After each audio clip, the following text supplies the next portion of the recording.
Olá, pessoal! Sejam bem-vindos a mais um episódio do podcast Atitude Empreendedora.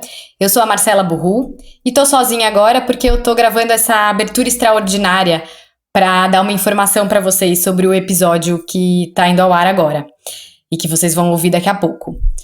A gente gravou essa entrevista com a Silmara Moltini final de março, mais precisamente no dia 23 de março.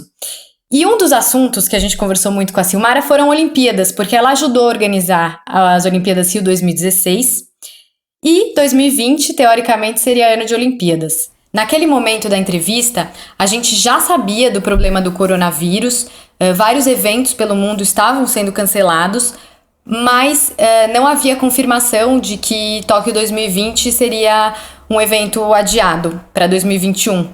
Essa confirmação veio alguns dias depois, e a gente optou por tirar da entrevista, né? No final da entrevista a gente até especulava como é que ficaria, se as Olimpíadas seriam canceladas, adiadas. A gente optou por tirar esse trecho, porque eram só especulações, e logo em seguida veio a confirmação do que de fato aconteceria, né? O Comitê Olímpico Internacional anunciou a sua decisão. Então, é isso. Espero que vocês aproveitem a entrevista. E fiquem agora com a nossa conversa com a Silmara Moltini. Olá, pessoal, bem-vindos a mais um episódio do podcast Atitude Empreendedora. E hoje estou aqui com a Ariane, né, como quase sempre. Oi, Ari. Oi, pessoal, tudo bem? E com a Silmara. Silmara, bem-vinda, tudo bem? Tudo bem, muito obrigada pelo convite, vai ser um prazer compartilhar esses próximos minutos aqui com vocês. Legal, então eu vou apresentar a Silmara. A Silmara é dona da SMVM Consulting, que ajuda empresas a explorar oportunidades de licenciamento. Ela mora em Pasadena, na Califórnia. Foi diretora de licenciamento e varejo na Rio 2016. E antes disso, ela foi diretora de vendas na Warner Brothers, diretora de licenciamento na Disney e passou também por Mattel e Hering. Certo? Perfeito, resumiu bem. Tem sido uma aventura aí muito bacana. Muito legal. E conta o que você está fazendo hoje. Qual é o seu trabalho aí em Los Angeles? Então, hoje eu ajudo a tocar uma empresa chinesa que atua na área de licenciamento e atua especificamente com o Comitê Olímpico Americano. Quando você foi picado pelo mosquitinho dos Jogos Olímpicos, não é fácil largar, porque é realmente um mundo muito, muito interessante. E aí essa é uma empresa chinesa, que faz os pins, né? Aqueles adornos que a gente costuma coloca na lapela dos ternos, que coloca nas camisetas para identificar as marcas. No mundo olímpico tem uma febre desses pins. Existem colecionadores que viajam para todos os jogos. É muito, muito interessante esse mundo. E ele cresce no país onde os jogos chegam, né? E aí deixa um legado de as pessoas quererem colecionar esses pins. E você fala com muito entusiasmo, né, sobre tantos Jogos Olímpicos hoje, mas também toda a sua carreira em licenciamento, né? Você parece ter se divertido muito ao longo dos anos. Por que você se apaixonou por isso? Assim? Por que investir sua carreira fazer essa trajetória? Olha, eu mais ou menos tropecei no licenciamento, né? Que quando eu estava trabalhando na Hering, eu tive a oportunidade de começar a trabalhar com licenciamento, e tinham vários executivos que trabalhavam também. Eu trabalhava na área infantil, então eu comprava um licenciamento para linha infantil, mas tinha outros colegas, né, que faziam linha íntima e adulto que compravam também. E um dia a Disney chegou e falou assim: olha, Hering, vocês são tão grandes que nós gostaríamos de ter um departamento exclusivo para a gente. E aí eu tive a oportunidade de liderar. São algumas coisas que acontecem na vida da gente, né? Que é a mistura de estar no lugar certo e a oportunidade se abrir. Eu tive a oportunidade de estudar na escola americana, então o meu inglês é fluente, e não é que uma vez foi na Hering um vice-presidente da Disney Europa, e o meu chefe me chamou e falou: Silmara, eu era uma gerente, e o chefe me chamou e falou assim: Silmara, nós gostaríamos que você fizesse a apresentação. E entre aspas estava assim: eu acho que você tem o melhor inglês da empresa. E aí eu falei: olha, eu vou abraçar essa oportunidade, né, com unhas e dentes. Fui lá, me preparei, fiz a apresentação e com isso consegui um pouquinho de destaque ali, mas o que me fascinou mesmo é a diversidade. Então, bacana quando você está trabalhando em licenciamento, né? Então, trabalhando na Mattel, na Disney, na Warner e no Rio 2016, é a diversidade de assuntos. Então, de manhã, você pode estar falando, né, pode estar falando com alpargatas, então está discutindo como é que vai ser a sola das sandálias havaianas do Rio 2016 que você vai dançar. Aí, à tarde, você pode ter uma reunião com o Banco Central para estar falando sobre o lançamento das moedas. E à noite pode ir num coquetel com a Panini para estar discutindo como é que vai ser o lançamento do álbum. Então, isso foi algo que me fascinou muito, né? Eu virei uma generalista, eu falo que eu sei um pouquinho sobre muitos assuntos por causa dessa oportunidade, o que o licenciamento, né, me proporcionou em termos de vivência nesses diversos segmentos. Se eu puder, eu queria contar um pouquinho sobre o programa de moedas do Rio 2016. Claro, pode contar. Então, né, tendo trabalhado com essas empresas de personagens, nunca tive a oportunidade de estar em contato com licenciar algo com agentes do governo, muito menos o Banco Central.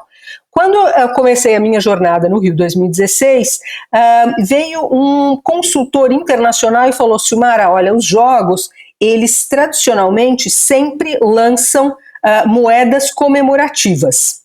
Aí eu olhei bem para aquele senhor e falei assim: jura, no Brasil, vou falar com o Banco Central, ele vai me querer assinar um contrato comigo, né?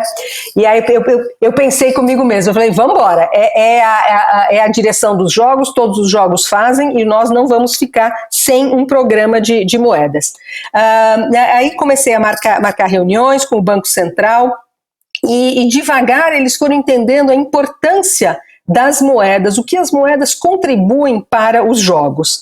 Depois de muitas indas e vindas, inclusive viagens junto com o Banco Central para a Casa da Moeda de Londres, né, que chama Royal Mint, só um parênteses aqui, uma das empresas mais antigas do mundo.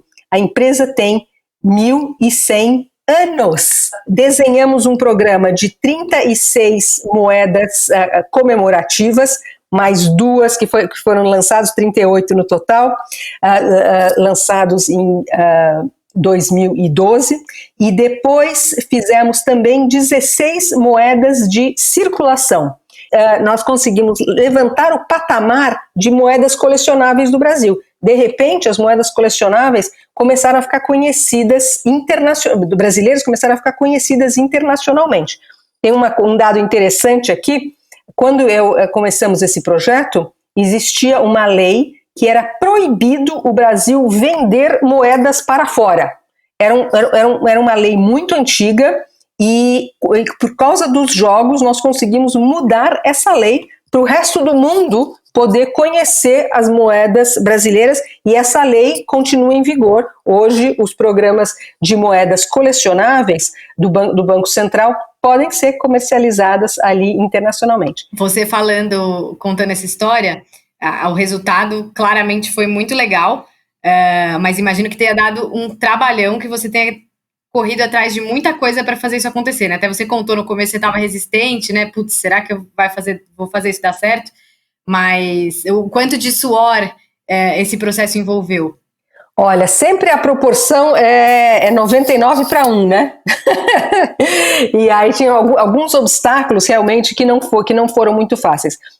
Diferente de outros departamentos do Rio 2016, o nosso, a gente brincava que era da porta para fora, né? A marca estava bem, as empresas queriam trabalhar, mas sempre tinham ali os sobressaltos, né? Nós trouxemos 3 empresas internacionais que nunca tinham operado no Brasil, mas tinham operado em jogos passados, queriam se candidatar para diferentes categorias, né?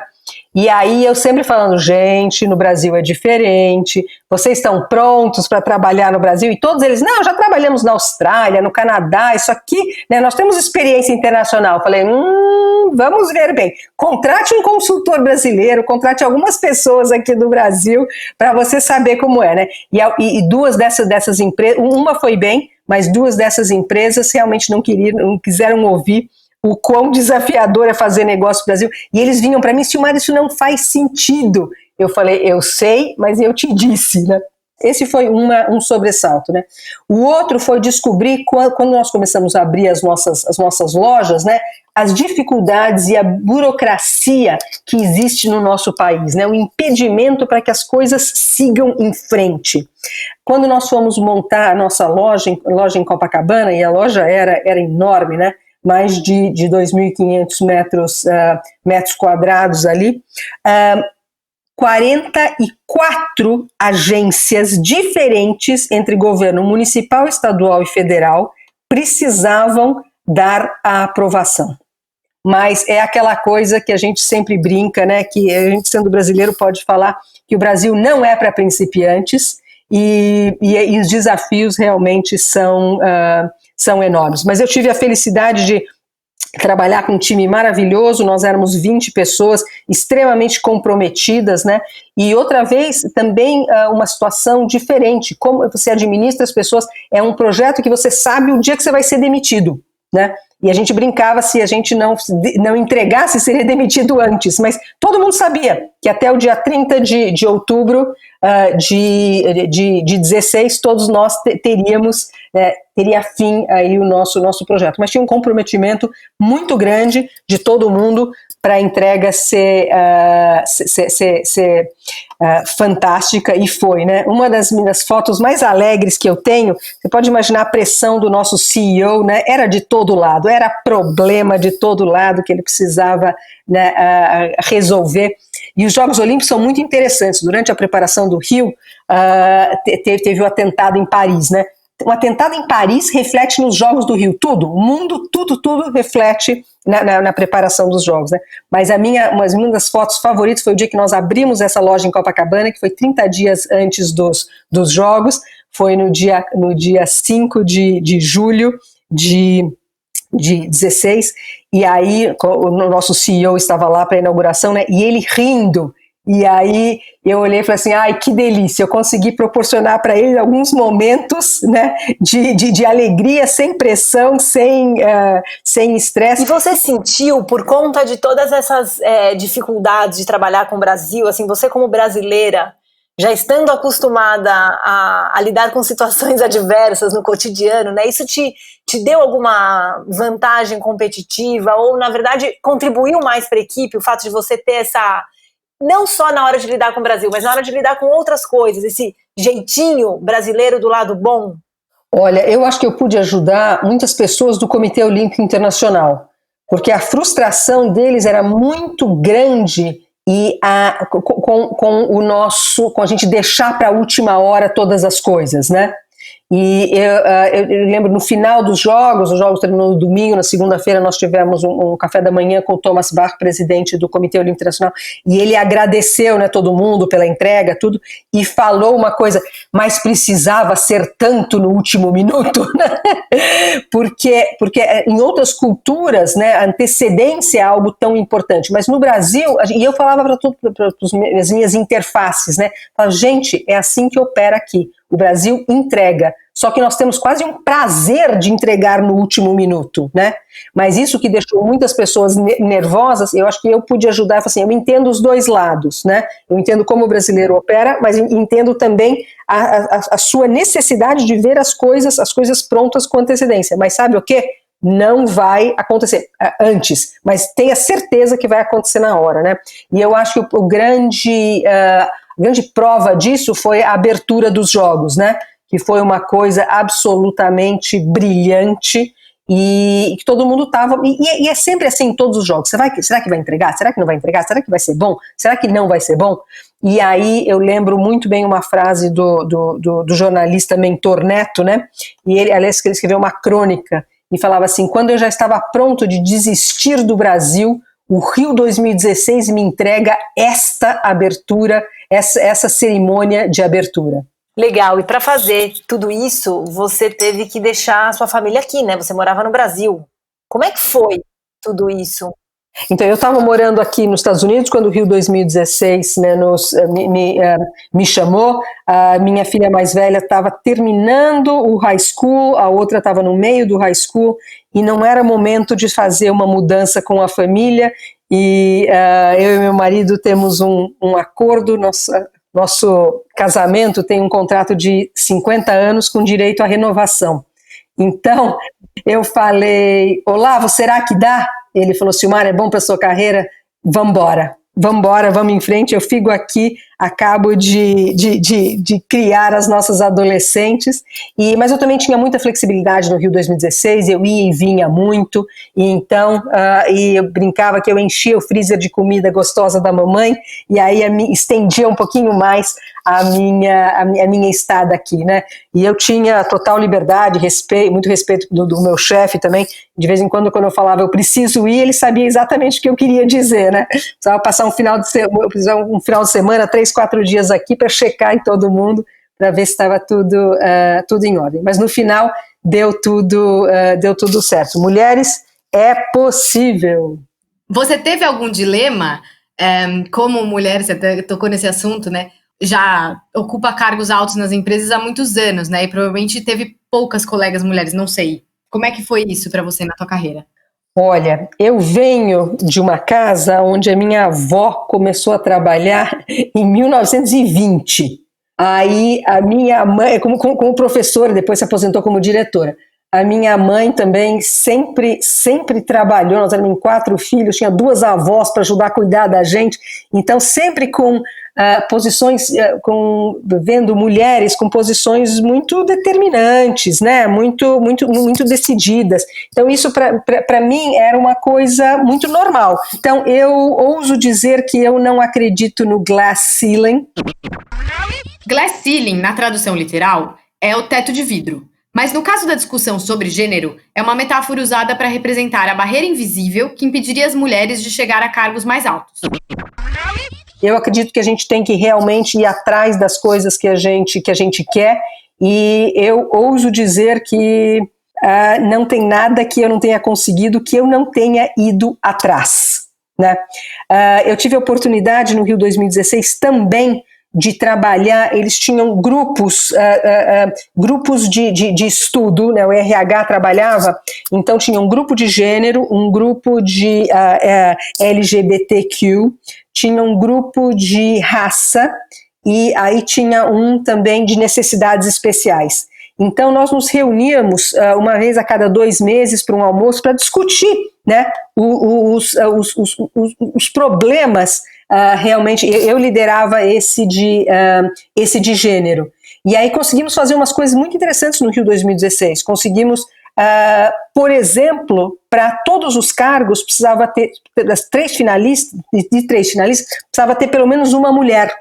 Eu acredito muito, gente, no posicionamento da mulher.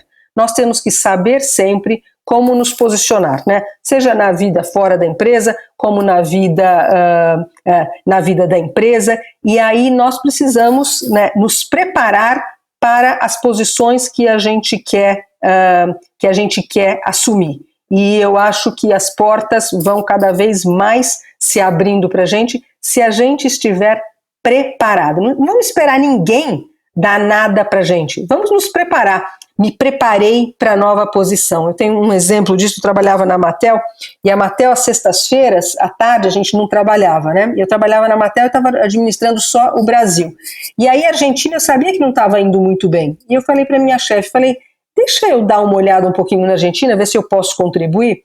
E a minha chefe falou, Silmara, mas já tem muita coisa para fazer no Brasil. Eu falei, tá bom, vamos tocar as coisas, eu estou tocando as coisas do Brasil.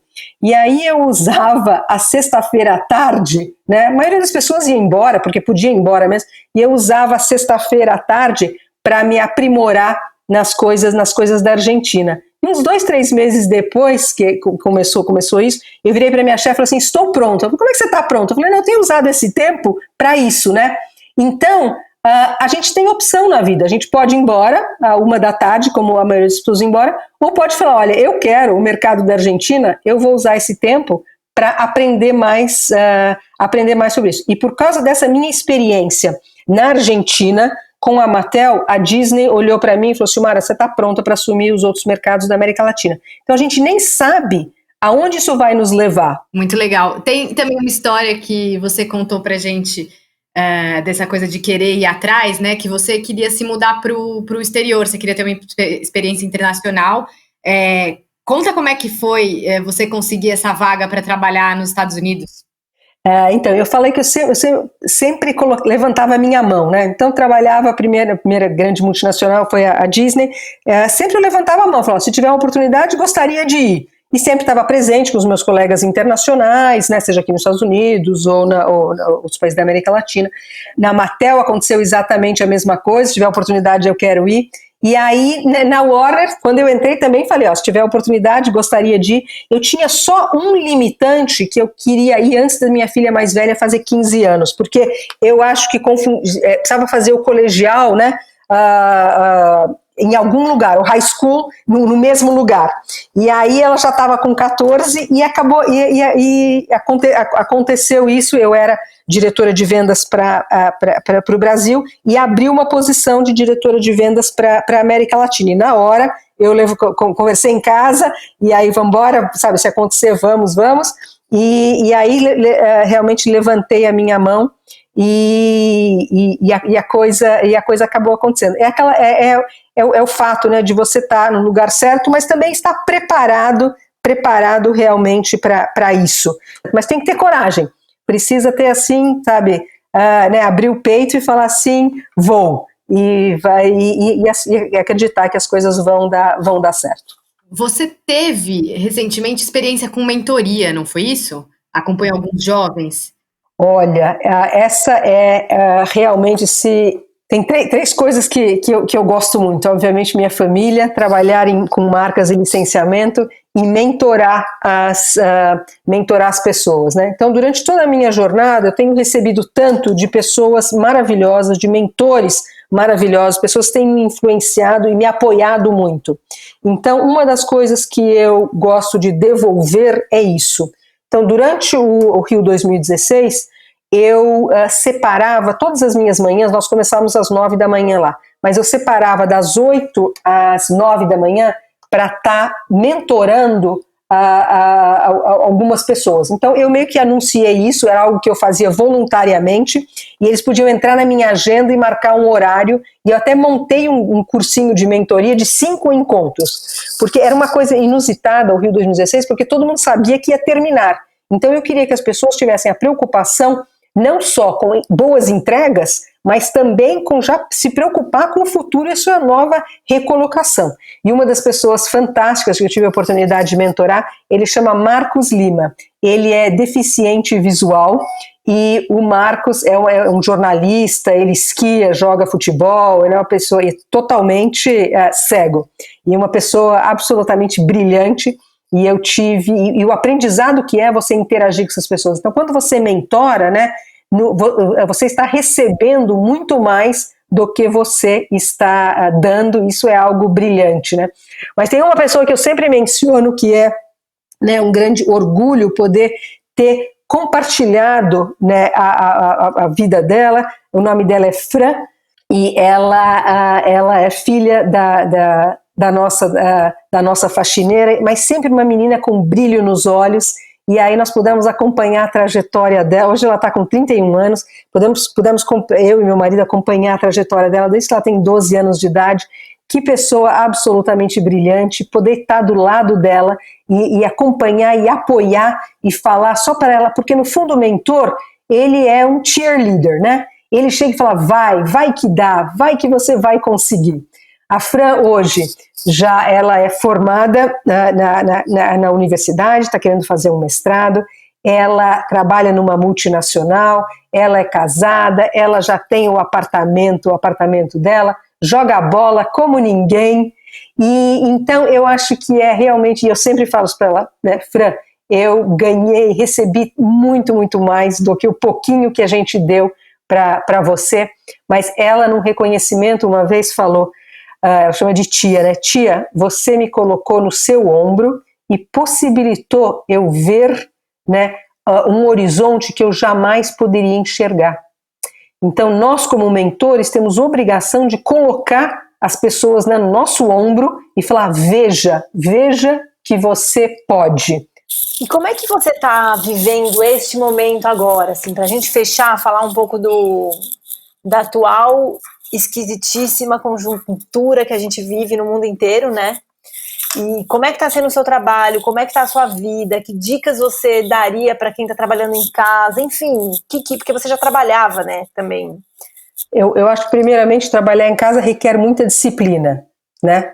Então, eu tenho uma lista de várias coisas que eu vou gastar 1 hora hoje fazendo. E algumas são trabalho e outras são lazer, né? Gente, todo mundo pode download o Babbel de graça, estou fazendo propaganda aqui, e começar a aprender outra língua.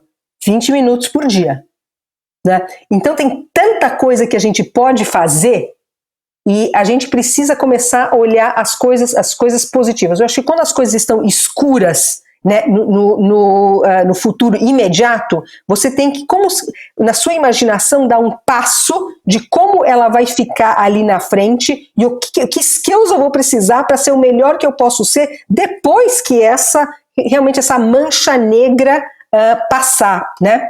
Eu estava acompanhando um feed onde falou assim, gente, já vamos começar a focar no segundo semestre? O primeiro já foi, né? Mas é um pouquinho dessa atitude, a gente não pode ficar parado, porque a gente sabe que as coisas acontecem quando a gente se mexe. O que nós podemos fazer para realmente nos tornarmos relevantes nesse momento?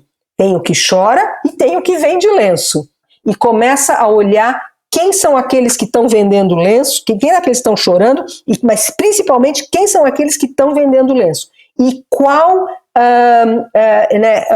skill, qual conhecimento você vai ter e vai precisar e vai ser importante para você quando a economia retomar, porque a economia vai retomar e vai precisar aí de pessoas. Muito bom, Silmara. Agradecemos muito a sua presença aqui no nosso podcast, foi ótimo. Muito, muito obrigada a vocês, obrigada aí pelos ouvintes. Obrigada, Silmara, foi uma delícia. Bom, pessoal, então essa foi a entrevista com a Silmara Multini e agora vamos aos nossos comentários, né? E aí, Ari, o que você achou de Atitude Empreendedora nessa entrevista? Muita coisa, e o bacana é que ela não é uma empreendedora, né? Ela é um daqueles casos que ela empreendeu com a ideia, o dinheiro, enfim, a iniciativa de outros, né? E aí dentro disso ela criou um cenário. Então eu gostei muito da história da moeda, né, que ela contou, que ali mostra, assim, ela enfrentou todo tipo de adversidade, do status quo, daquela coisa, não é assim que as coisas funcionam aqui, não é assim que as coisas funcionam há tantos anos.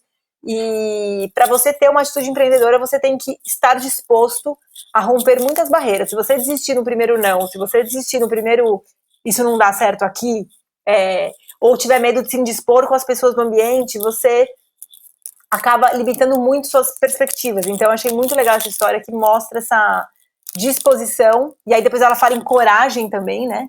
Essa disposição, essa coragem para empreender. Sim. E eu gostei bastante, não sei se ficou de uma maneira explícita, mas quando ela falou de mudar para o Rio de novo, deixar a família nos Estados Unidos e discutiu a carreira dela, né, ao longo dos anos, a importância de você ter apoio, seja da família, em alguns casos pode ser de um mentor, né, e ela falou, né, que ela, por outro lado, é mentora de jovens que às vezes duvidam um pouco de si mesmos. Então, para você realizar alguma coisa na vida, para ter uma atitude empreendedora, às vezes não basta só a sua energia, você precisa ter o apoio do outro, você precisa de vez em quando de alguém acreditando em você e falando, vai que vai dar certo, deixa que eu cuido disso aqui, pode deixar esse pratinho cair porque eu vou te ajudar. Então, nessa jornada da atitude empreendedora, ter apoios é fundamental. Sem dúvida, muito bom. Também gostei quando ela falou de sempre, ela levantava a mão e dizia, eu gostaria de ir, né? Ela sempre estava pronta para fazer, ela sempre se oferecia, ela não ficava esperando a oportunidade vir ou questionando se aquele era o momento ou pensando, né? Uma série de coisas que às vezes nos boicotam de agir, uma coisa que ela tem muito clara, né? Que ela sempre levantou a mão e disse que ela gostaria de ir. Ela fala, não tem nada que eu não tenha conseguido, que eu não tenha ido atrás. Então, essa atitude em si de fazer, de dar as caras, de tentar tudo que ela quer, por mais improvável que pareça, me chamou muita atenção. Sim. Tem uma questão também de fazer porque você ama, e isso fica claro que ela faz o que ela gosta, mas de quão recompensador é também você ver o outro feliz por aquilo que você faz. Então, eu vejo no nosso dia a dia e vejo isso, percebo isso quando a gente conversa com outras pessoas que têm atitude empreendedora, esse prazer de ver o outro satisfeito. A gente, quando escreve um texto e mostra para o cliente fala, nossa, estou me vendo aqui, que legal. Ou o Eduardo, né, do Spoleto, que a gente conversou na temporada passada, falando, né, como é prazeroso você saber que você está servindo uma boa refeição para alguém, aquela pessoa vir te agradecer, que prato gostoso. E ela falou em alguns momentos da entrevista sobre isso, né, de ver o outro feliz, né, pelo que ela montou, pelo que ela ajudou a criar, e de colocar o sorriso no rosto de alguém, o quanto isso é prazeroso. Então, fazer o bem, não só de uma maneira egoísta, mas ver a felicidade do outro é uma característica que acho que como que é aquele ditado? Fazer o bem não importa quem. Exatamente. Tem olhar a quem. Então, com essa encerramos mais um episódio podcast Atitude Empreendedora remoto e seguimos em frente com muitos entrevistados bons por aí. Faça seus comentários, suas sugestões, mande seus elogios e críticas. Estamos aqui mais do que nunca para ouvir. Estamos online, né, em todas as redes sociais, no Instagram, no YouTube, no Facebook. Vocês acham a gente muito fácil. É isso. Agora no Medium também. Legal, pessoal. Tchau, gente. Tchau, tchau. Bom trabalho em casa para todo mundo. Isso aí.